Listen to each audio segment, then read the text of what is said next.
My name is Tommy Costello, and I train some of the best athletes in the world, from Super Bowl champions to top MLB prospects. I work within the components of functional fitness, mental emotional coaching, nutrition, and biomechanical analysis. I've dedicated this podcast to helping develop the human side of the athlete. I hope you enjoy. Yeah. And you go, let's be an all-star, let's be a silver slugger, let's be as great as I can be at this. You change your standard, you're like, no, I'm a great hitter. And then what was 2004 and 2005 at the plate for you? Yeah, it was great. From the get-go, I went 0 for 1 in my first at-bat in 2004. Then I got a hit in my second at-bat. And so my first at-bat was the only at-bat that I was under 300 the entire season. At that point, when I went for 2 and went from hitting 0 to 500, I never did below 300 the entire year.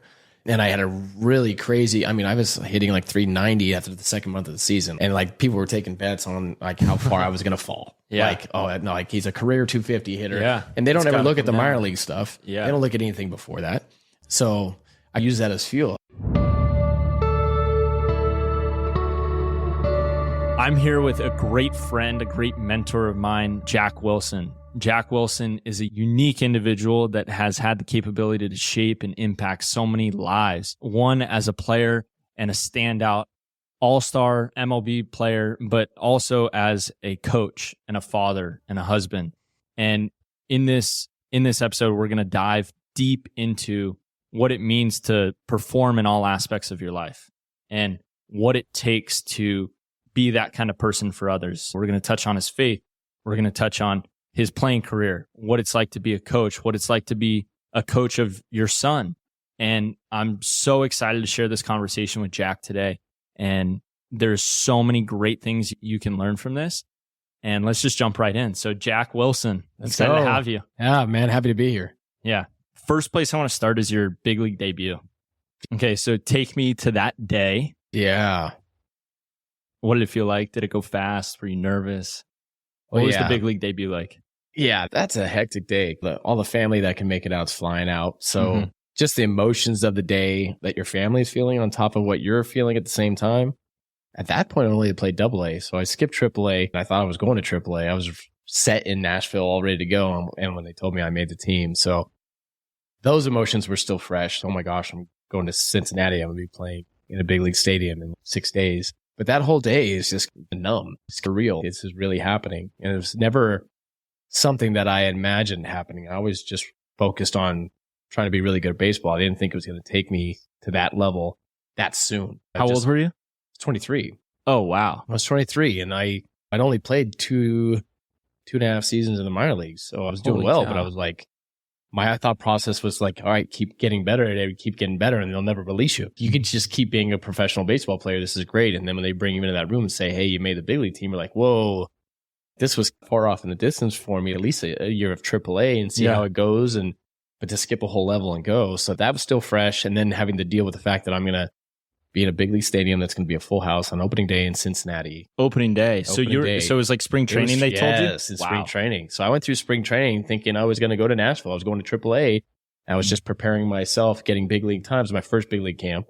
And I was just really trying to learn as much as possible. The speed of the game was amazingly fast, but I was able to kind of, from the start of spring training towards the end, I started getting the feel for it, the defensive side and the pitching and stuff like that, and getting used to facing these guys that you used to play on PlayStation and Xbox. It's just like seeing Griffey up there and I'm playing short and Griffey's hitting. You're like, wow, Barry Larkin, like that type of thing that you had to reel in and take that emotion out and be able to play. So I got through all that, and then it all came back because now it's real. Now it's on TV. Now you're playing in front of thousands of people on opening day. So it was crazy. But like I said, it was a numb feeling. It was super excited, but super nervous at the same time. And you had that little question like, man, am I supposed to be here? Is this supposed to happen? Wow. So almost like a dream. It really was. It really was, because it's something I never really expected. I always took a day at a time. My goal was never to make it to the big league. My goal was to be great at something. And whatever that was, my drive every day is to continue to try to be great at something. And wherever that took me was going to be amazing. But if it's AA and that's it, then that's all I can do. Then that's all I can do. And I can live with that. Yeah. But I had this opportunity that I had a talent and a desire to do something. And that just was, I want to be really good at this. Yeah. And wherever it takes me is where it takes me. And then next thing I know, I'm in Cincinnati. Wait, what just happened? So you're playing the Reds. What was it? 2000? 2001. 2001. Just stepping up in Cincinnati and Do you remember who was pitching? I do. It was weird though. They had played a day before that. So it wasn't their opening day. It was weird because they played like a 2-game set somewhere else. So it was our opening day, but it wasn't theirs. But it was theirs at Cincy. So it was something weird. So we didn't get third guy in the rotation or something. So that's why I had trouble with his name. I had the ball at home with the first hit ball because it was my second at bat. But your second at bat in the MLB. First at bat, I struck out. What did the bat feel like? The bat felt great. I was shocked because here I am a rookie. I'm probably 175 pounds. I'm tiny out there. And I'm hitting 8. And there's 2 outs. And I think there's a man on first or second. I think I saw 7 pitches. And I think I saw 7 sliders. I didn't get 1 fastball. They had the report? No, it was more the fact that I spent the entire minor league system hitting 1, 2, or 3. Yeah. And then I get there, I'm hitting 8th. And that's something over my career. I had to learn how to hit with the pitcher behind me and understand, okay, if there's guys in scoring position, they're not going to throw you a fastball because the pitcher's hitting there. But here I am, first time. I've never hit 8th before. Yeah. And I've never had a pitcher hitting behind me before because all the way up to AA, you have the DH. Yeah. So all of a sudden now it's like, I just slide after slide. I'm like, whoa, what is going on? Not very physical. I'm here pretty much for defense at this point. And I kept thinking I was going to get a heater and I just kept slider. I end up chasing one up out of the zone and just walking away like, man, they must think I'm really good because I didn't even get a heater. And over time, you learn that it wasn't that at all. It was just the pitcher behind you. It was the pitcher behind. It was the situation that called for that. But so, yeah, I was super nervous, but at the same time, really enjoyed like trying to take it all in and realize like this is really cool. But the bottom line, when you stood up to the plate, the guy was still 60 foot 6 inches away. Same game. Yeah, same game. It was a great day. I got a double on a slider. Damn. Because I went up there looking for slider next time. Yeah. Hit a double down the line for the first hit, and Barry Larkin came and shook my hand. No way. Congratulations, kid. And I was like, wow, that was a huge moment for me. Yeah. I don't think we ended up winning the game, but then just going out with the parents. And I made a web gem on my very first game, which was crazy. Way. So we were at the hotel bar eating dinner, and sure enough, I was like number 3 on the plays of the night or whatever. Baseball tonight. Baseball tonight. So that was cool, but it was just a great day to kind of celebrate my family and the support that they had given me. My dad being a coach for all those years, my brother also being a big push in my life because, you know, brothers go against each other competing. So I just like everyone the whole was there day, for you. Yeah, a whole day of just celebration of, wow, this really happened, but we all did it as a group. It was really fun to be there with my wife and her family as well. So it was a great day. So you spent a couple months in the bigs and then you got sent back down. 1 month. 1 month in the bigs and then got sent back down. Yeah. I just got dominated. Yeah. It was amazingly fun to watch myself get absolutely punished. Yeah. It was awesome because it was such electricity. I mean, the pitching was crazy. Like I said, I got my first at bat was off at number 3. So I'm like, sweet, okay, this is not too bad. Then you start traveling around, and as the weeks goes on, all of a sudden now you're facing the 1s and the 2s. And it's just Kevin Brown at Dodger Stadium. Oh my gosh. Like this is a whole nother level of stuff. Andy Ashby made me look like an absolute little leaguer. And I'm home in Dodger Stadium playing in front of everybody. He's just carving you? And just carved. Yeah. And I wasn't playing. Like nothing went right defensively either. So I had 8 errors. I was hitting like 170 after a month. It's a funny story because they called me in and they said, just relax. It's okay. And I'm relaxed at this point. I'm not pushing or anything. I'm just trying to take it all in and trying to make my adjustments. It's a huge adjustment at this level. And I understand that. I'm not really overwhelmed. I'm more like, okay, this is just what it is. And you just got to figure it out. Yeah. They bring me in on our Friday night. We were playing the Giants, and they said, we're going to sit you today. We just want you to relax. You're not going anywhere. You're not going to get sent down or anything, so just good. And that wasn't a thought in my mind. I really didn't care. I just wanted to get better. I wanted to play better. And then literally they called me in after the game and said, you're going to go to Nashville. They literally had two different conversations. You're not going anywhere. And literally that night, we're going to send you down. But what was funny about it is that I had my eye on this $5,000 used Mustang that was in Pittsburgh. And I had gotten it was my second paycheck, I think. My first paycheck, I bought Julie a car. Nice. Because she spent all the years in the minor leagues following me around. So I always wanted a Mustang. So I got this. So I called Julie and said, hey, they're not sending me down. Yeah. Go get the Mustang. They're sweet, right? And so she goes with the Mustang. By the time she finished the paperwork, our game was over. And I called her back.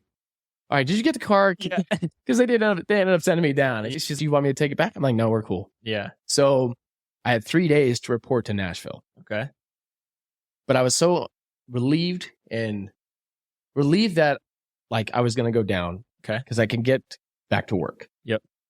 But also anxious to get back to work. So I got home, saw the Mustang, and I said, listen, I'm going to leave. I'm going to go now. I'm going to drive to Nashville tonight. So this is like 10 o'clock at night, 10:30. Were you in Pittsburgh? I was in Pittsburgh. Okay. And she's really, I said, fly your parents out, help get the apartment set up and go through all the no, not so much Nashville because I would get a week of a hotel. Okay. But close out the apartment that we had in Pittsburgh. Wow. Have them come out, do all that stuff, take your time. I got to get out of here. I got to get back to work, and tomorrow's another day. So I drove all night to Nashville the next day, stopped at a truck stop and fell asleep, got up, got into the stadium, and the head coach was there, and I walked in.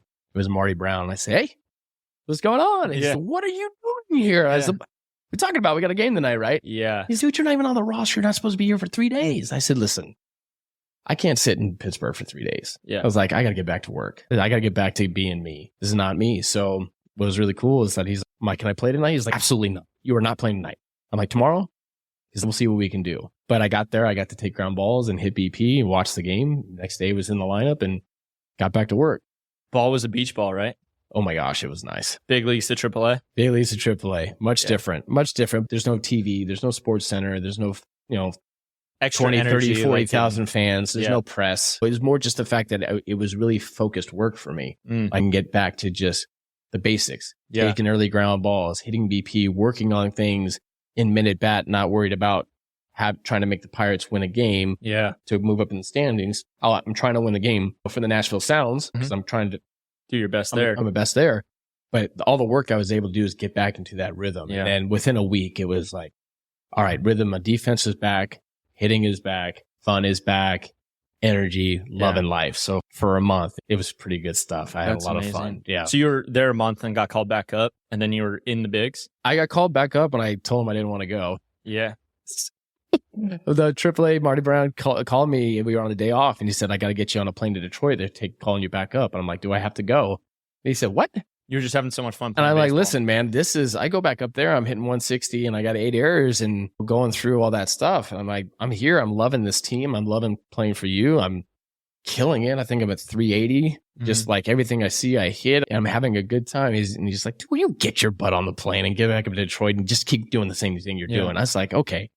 But he's like, I don't think I've ever called anybody at the big leagues. And they said, "Nah, I'm good." Yeah. It was just that he knew me and the reason why he was my AA coach when I got traded over. I'm not surprised by it though, because like for you, knowing you, that's like your personality. Like you love whatever game you're playing, you love the game. Right. And it's about the game. Yeah. And I think that's why Thousand Oaks High School, undersized kid, goes and plays junior college baseball. The person who like takes that path is the person who loves the game. And so it doesn't surprise me that you are like, "No, I love this team. I love this culture. I love this environment. I'm getting better. I'm having fun playing baseball. This is where I want to be." Right. It wasn't about like Sports Center. It wasn't about the money. It wasn't about any of those things for you. No. But I think that's the only way, because your mind is so clear on what was your priority. And I have a note here. It's funny because you do this when you coach too, and we're going to get to this, but you keep the main thing. Yeah. And the main thing for you was baseball. Yeah. And I have friends that have had a lot of early success, and the main thing was baseball, but they got distracted from it being about baseball and it became about other things. Right. I could think of all the great things that this podcast could be, but the main thing is being prepared for the conversation with you. That's the only thing that matters. Right. Yeah. Then The now, that's the important thing. So going off of that, I have some crazy stats that you have. I did a little homework. I know you as a coach, a mentor, a friend, not so much for like your stats, but when I looked him up, I was like, holy cow, like this guy was a beast. Like, I was like, because it's always been like, just, oh yeah, let's go see Jack. Yeah, You know what I mean? yeah. It was never like Pirates shortstop. It was like Jacob's dad. Right. You know what I Exactly. mean? Yeah. So anyways, 33rd all time MLB history in fielding percentage. All right. Out of every guy that ever fielded a ground ball or caught a pop fly, you're the 33rd best in MLB history. That's pretty amazing. Yeah. Obviously, 2004 All-Star, 2004 Silver Slugger, ranked first in assist in 2004, 2005. So you always had the ball. Ranked first in defensive WAR in 2005, second in 2009. And then this was the one I wanted to ask you because I wanted confirmation on it. You had 61 career home runs. Yeah. How many with 2 strikes? Gosh, I think I looked it up. Out of the 61, I think it was like a percentage. I think it was like 70% of them were 2 strikes. Yeah. So let's go into that real quick. One of the greatest like baseball tangible skill things that I've ever learned from you, and there's a lot of things, but one of the coolest things that I ever learned from you was the 2-strike approach. Yeah. Take us through your two strike approach, because the players that have played for you, number one, like being your son, my brother, they went in their freshman year of college baseball, and I think they were the top 10 hardest guys to strike out. But it's direct schooling from what you're able to teach. And then no surprise that, look, you weren't a home run hitter by any means, but if 70% of your home runs came with two strikes, that means you had a process, you were thinking about it. So what are you teaching someone when they ask you for a two-strike approach? Yeah, I think the biggest thing is understand that it's a fighter mode in a sense. You're in swing mode. That's the first time that you're going to have to protect every pitch in the strike zone, and even some outside the strike zone, depending on the umpire that day. So it's really about like ultra simplifying the quickest swing, the quickest and accurate swing to put any ball in play or foul off the nasty pitch to buy yourself another one. I think that's really, it's just a mentality. I said, if your stance and your swing at 2-0 and 0-2 are the same, you're going to strike out a whole ton. It has to change. So you change your physical a little bit too? Absolutely. The easiest thing for me was I widened up a lot so that my stride would automatically be shorter without me thinking about being shorter. If I spread out a little bit more, I can only go so far when I stride. Well, if I already spread out to around that point, now I'm going to go stride at the same time I normally would, and it would automatically be shorter because I've lessened the distance that my left foot's going to travel on my stride. And then definitely choking up on the bat and going A to B, really not thinking big, going A to B, being short to the ball, and just being ready to swing at pretty much anything, and then letting the ball tell you it's a ball. And I think it's a swing mode because you have to cover so much. And it's really about being short and being really focused on putting the ball in play. It's not about you're taking the whole, I'm going to swing hard, or I'm going to lift this ball, or I'm going to get big. It completely takes out of it. And the reason why you do that with your body and then you choke up is that you're already telling yourself, I'm staying short. You know what I mean? So it's a mental thing. It's a physical thing. The battle is to put the ball in play. Make the guy field it and throw you out. Make the guy catch in the air if you happen to put it in the air. But it's a battle. You're going up there and you're like, all right, I'm not walking back to this dugout. You're going to have to make a perfect pitch to have me not put it in play because I'm ready. Yeah. Was that your personal mentality, or was that coached? That was coached by my dad. Okay. Yeah, that was Pat. That's definitely, my dad was not about striking out. And you find that the strikeouts come because the swings are the same. They look the same. They're big, long. There's no adjustment. If for every single other count before you get two strikes, you're going to have your certain stance and your certain swing. But if it has to change because, like I said, you're having to cover so much. Yeah. The guy's got 3 pitches or 4 pitches you can put in the zone, and your zone is 7 balls times 12 down by 7. Yeah. Every pitch that they can throw in their strike zone, that's a whole lot to cover. And the only short inside swing can hit every single ball to take the barrel to the ball. So staying inside, staying on top, trying to drive everything off the pitcher's left ear. Staying right, and they stay right center or off the left ear because that allows you for that slider that ducks away or that left-handed changeup to make that last second adjustment to maybe foul off a great pitch to buy you another one. I remember you talking to the players too. You said if you're going to move a little on the plate, take away half a ball inside, 2 balls outside. Right. Maybe that was for high school because umpires are just right. Yeah. You're going to get rung up on 2 balls out, and don't complain about it. Oh, we know that's our situation, and don't complain about that. It was a ball and I took it. It was more so, look, you're responsible for 2 balls out because that could be in play right now. Right. For sure. You know, that's comes with understanding what your catcher's telling you we're getting on the defensive side. Hey guys, we're getting a ball and a half away. So when we're up there and you get 2 strikes, make sure you can cover that. Yeah. So the information that we have over the course of the game, even if the 2 best pitches, the 2 non-strike pitches that a pitcher throws for strikeouts is the fastball up and is something in the dirt, whether it's a slider or a split or a good changeup. So even then we talk about moving up in the box with 2 strikes. Take away the break. And it's so much so that if we can foul the ball off before it breaks, if we can take that pitch away and we now have him, because if I move up, the catcher looks at him and he's less likely to throw that because he's trying to dive that ball right behind home plate to get you to swing over the top. Yeah. Well, if we move up now, we get it before, like you said, before it breaks and we foul that ball off. Great. We bought ourselves another pitch. Now we're eliminating his favorite pitch. Yeah. But also too, the catcher sees you move up. So maybe he throws down the 1 instead. So I'm going up in the box. I'm still staying on fastball, but I'm hoping to eliminate that off-speed pitch. Yeah. So that was good on the 2-strike approach. I want to hit a couple more things before we move out of your big league career. Okay. Let's start here. Big league clubhouse. I never was in a big league clubhouse. You spent 12 years in a big league clubhouse. from the stories that I've heard is it's a bunch of grown men that are like kids that have a lot of money and get to play baseball every day. So give me the breakdown. Is that accurate? Pretty close. Really, it is because we are playing a kid's game. And if we've made it to that level, that's probably all we've ever done. And we might have had a high school job here and there, but the time that is needed once you get drafted, that's all you do. You know, you might have an off-season job. Just if you weren't a big high draft pick, I had an off-season job doing odds and ends stuff, but it doesn't take away from my ground balls and I'm hitting that I'm doing almost every day, stuff like that. So, but yeah, it's a bunch of guys who have been fortunate enough to be really good at a game, to play it at the highest level, and obviously get compensated for that. So the parking lots are pretty pristine. Yeah, pretty cool. Yeah. They're pretty pristine with some vehicles that are in there. Yeah. And then it's a sacred place. It really is. It's our home away from home in a sense. And that's like a brotherhood. So you see these guys every day for 6, 7, 8 months, counting spring training. You spend a lot of time together. So that space really is almost, it's like your home. Yeah. And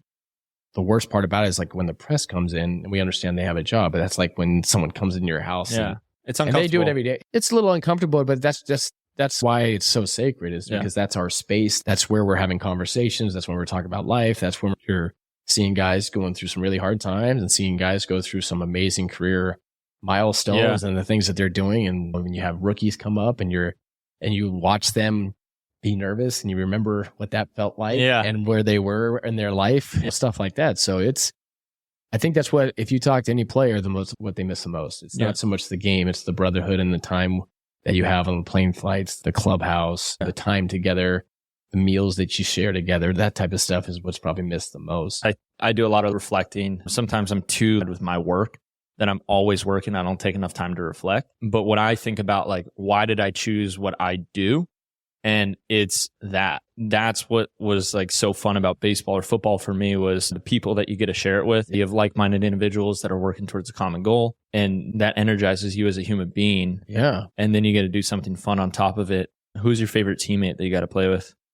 Oh, I had some phenomenal ones. Freddie Sanchez, probably number one, simply because we had such a history. We played travel ball together in high school. And for us to both make it up to the big leagues, for one, and then he gets traded to the Pirates, and we play up the middle for, I think, 5 seasons. That's together. Incredible. That right there, that bond, and the odds of that happening, playing with somebody at high school age and then playing with each other in the big leagues for a long period of time, and seeing him go through D2 school and get drafted, get an opportunity, becomes a batting champ and an all-star, 2-time All-Star, and then a 2-time World Series champion. So watching that firsthand was pretty awesome for me. We had a lot of turnover in Pittsburgh. Always loved the young guys that came up, and being a veteran guy and being able to help them out as much as I could with all the little things that comes with being a big leaguer. But love Jason Bay, Ryan Domit, Chris Duffy. I know just guys that pop in my head that were just great human beings, good people to be around and share that grind with. And I think that's one thing that players respect from each other and everybody else, is knowing that it's so difficult to play that many games in that short a period of time, trying to stay healthy and then try to stay consistent. And so when you do that with a group of guys, and even the players you play against, there's always a huge respect level for each other, because everybody knows how tough it is. Yeah. Everyone knows how tough it is to do that grind year in and year out. It is. Try to be good. That's definitely special. Those bonds, especially as men going through that. Alphas like that are professional players, big leaguers. Yeah. You need a group. Absolutely. You need a group. And the good thing is the group that you're with are all like you. You have some major thing in common, which is you're really good at this game, and everybody knows what everybody's doing in the off season to be that good, because we're all doing it. Yeah. So it's a huge respect level amongst your guys. And then the daily grind of just playing a game over and over every day, same thing, trying to compete. What made 2004 and 2005 so like special in your career? So the reason I ask about that is like purely statistics. You look at statistics and you go, man, this guy balled out in 2004, 2005. Not to say that the other years weren't good. It was just like those were standout years. What kind of clicked for you? Was it body? Was it mental? Was it spiritual? I think it was a belief that I belonged. In a sense, I think when I made the team in 2001, it was because of my defense. But it was funny too, because my entire career, as far as high school, college, all that stuff, was all offense. I started the first year in minor league baseball. I hit 370. Yeah. The next year hit 340. So I was a career like 320 hitter at the end of the minor leagues. That's probably why you flied through. Yeah, because I got lots of hits, got a lot of doubles, stole some bases. But it was more the fact that it was, when I made the team, it was because of what I could do defensively, which at that point hadn't been my thing.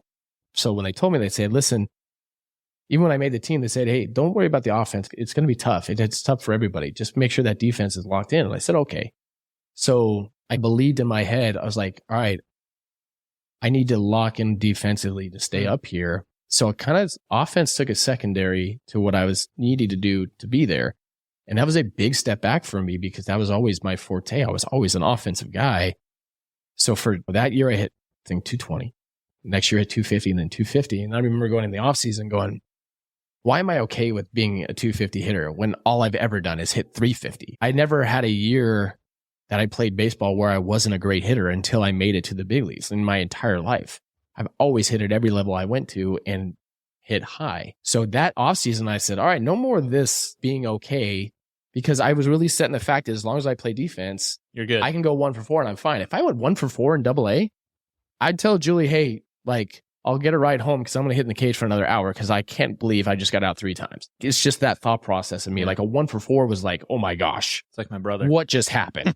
Right. Yeah.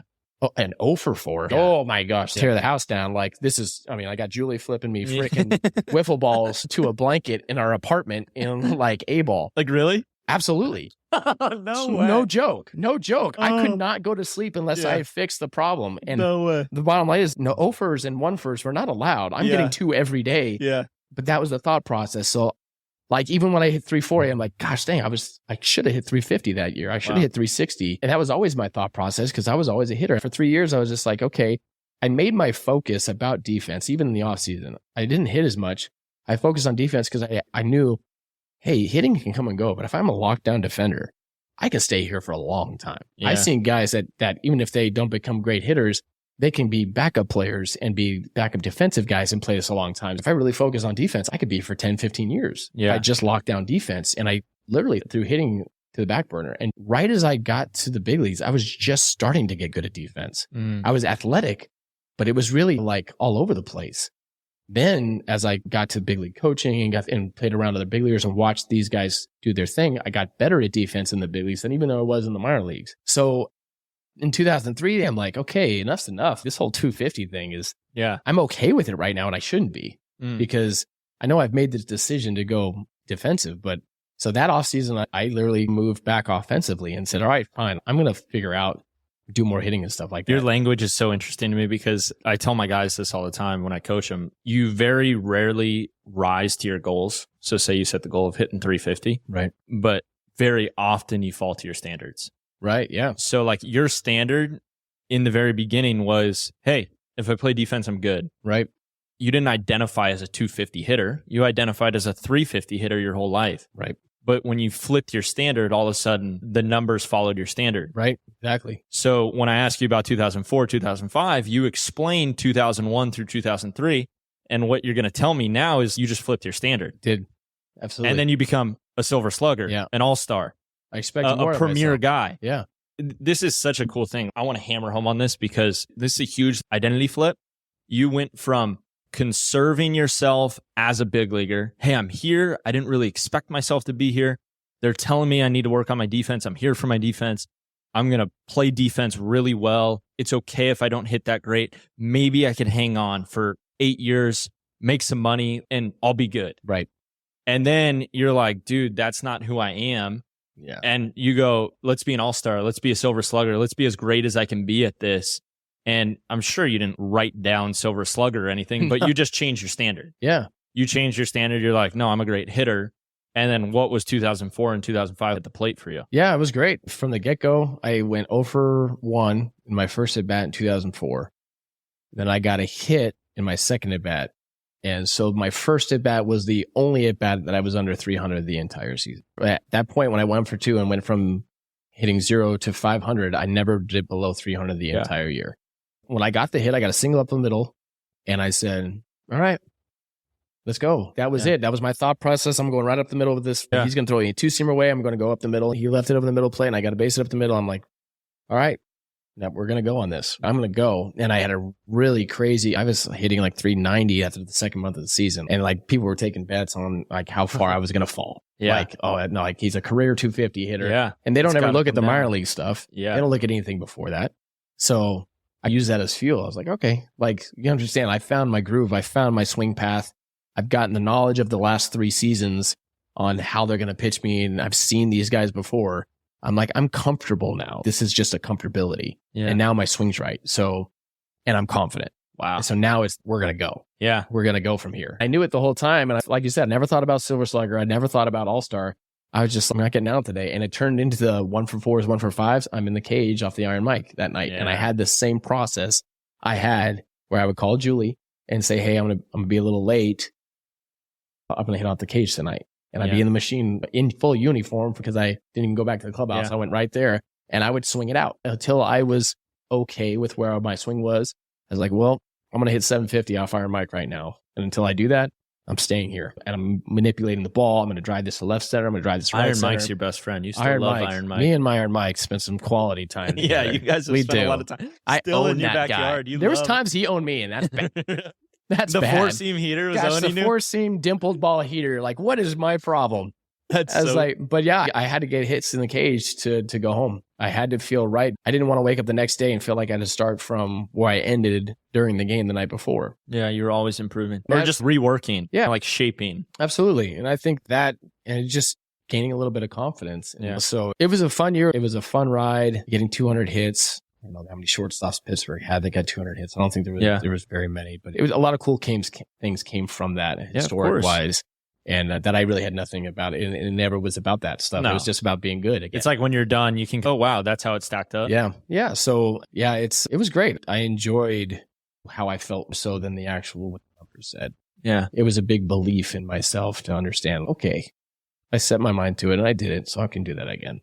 Yeah. There's another lesson in the story that you shared that I kind of want to pull out from you. But the lesson that I'm learning from it is I identified this with baseball, but I didn't really know what to do about it.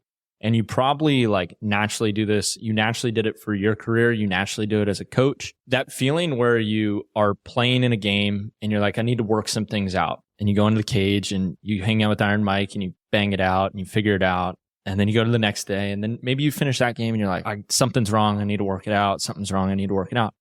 After time, it like stacks and compounds. Sometimes people find themselves in a little bit of a spiral. If they just took a 10,000 foot view above and said, rather than thinking about your hands and your head and your eyes and all these little details, like, why don't you just step off the plate a little bit? It could sometimes be that simple. Or why are you swinging at fastballs? You hit really well off breaking balls. Oversimplify it. How did you have the ability to step outside of it and just be like, okay, this is the way I can tactically approach this? Did you use any techniques? Because a worker like yourself, you could get easily wrapped up in a problem and just stay in that problem. Right. But obviously you're able to flip a switch fast. Yeah. So what'd you do? It's huge perspective. Just like you said, at 10,000, sometimes we're so focused on an issue and a problem that we only see it a certain way. Yep. You know what I think? And there's only one way to fix it. Like actually there isn't, because it came to the point where, okay, I got a 3-game set and I just went 0 for 4.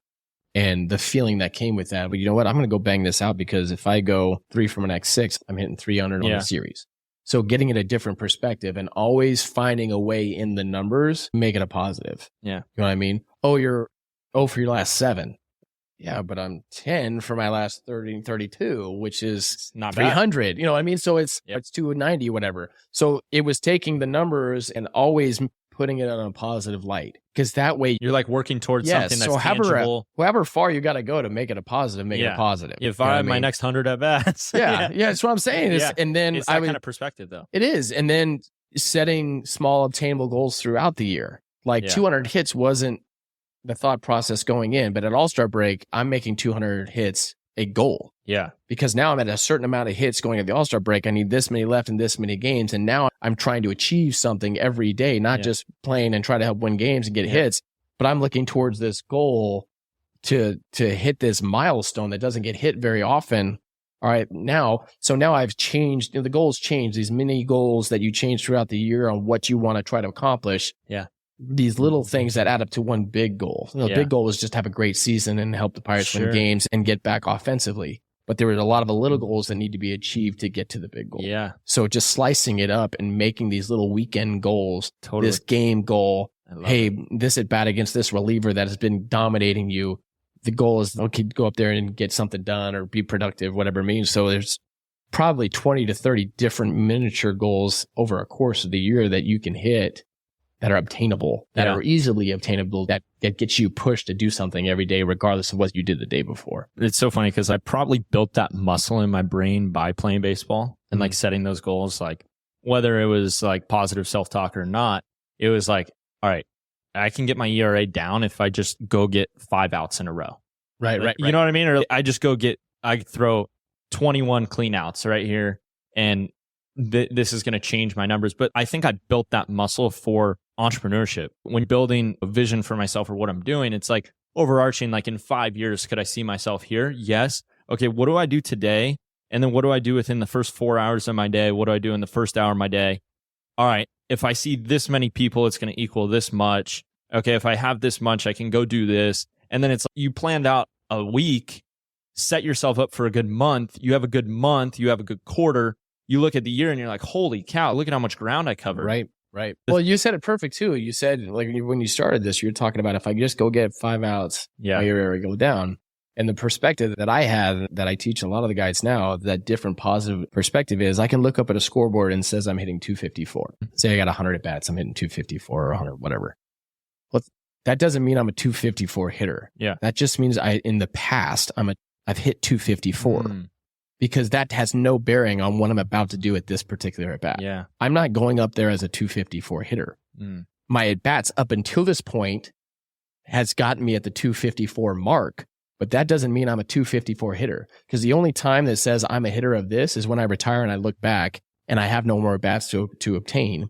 That's when I can say, okay, I hit 265 in my career over the course of 12 years. I hit 265 because there's nothing I can do about it right now. I have no future at bat.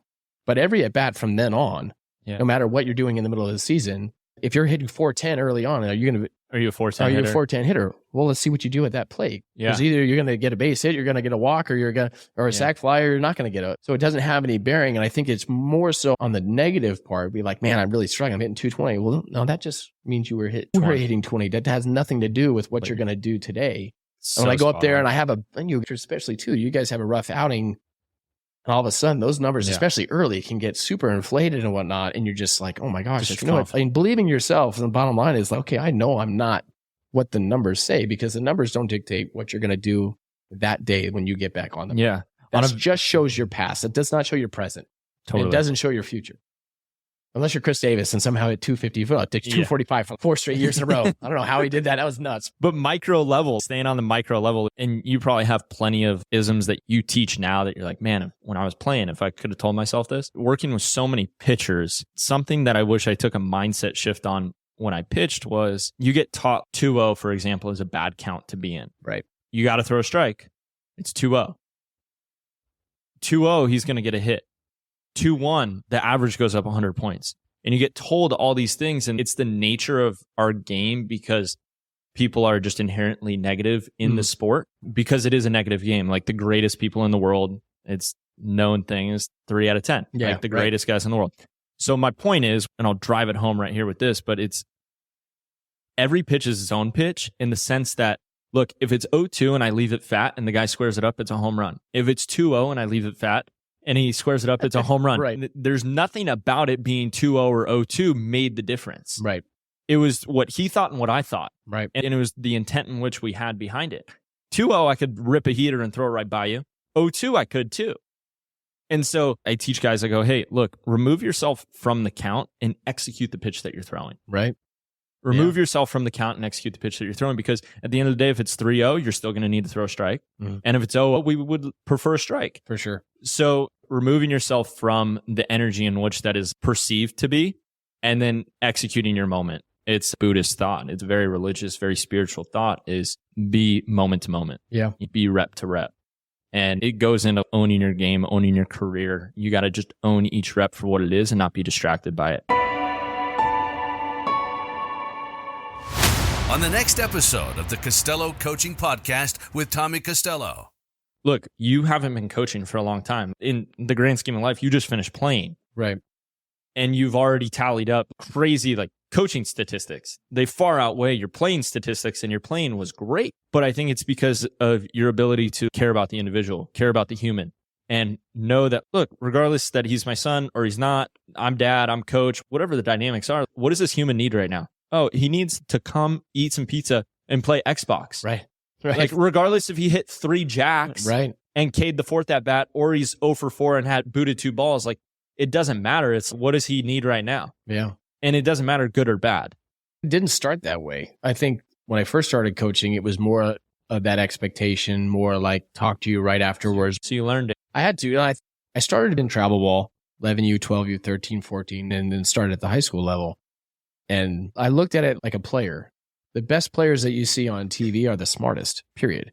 And the only way they can be the smartest is that they were open to learning new things and learning from other people. That's how they get to where they're at. I made it a goal after my first few years. Okay, this is just like playing. I have to learn from other coaches. I have to listen to them. I got to find other coaches that become mentors and figure out how I can best serve people. My first 2 years in high school, it wasn't that way. We were successful, but I was more all the time. Yeah. I'd raise my voice and I was like, gosh, dang, these kids don't get it. And I was like, wait a second, my problem is that I'm asking them to make adjustments, but maybe I have to make the adjustments for them. Thanks for listening to the Costello Coaching Podcast with Tommy Costello. Please follow, subscribe, and if you can, review any and all episodes wherever you listen to podcasts.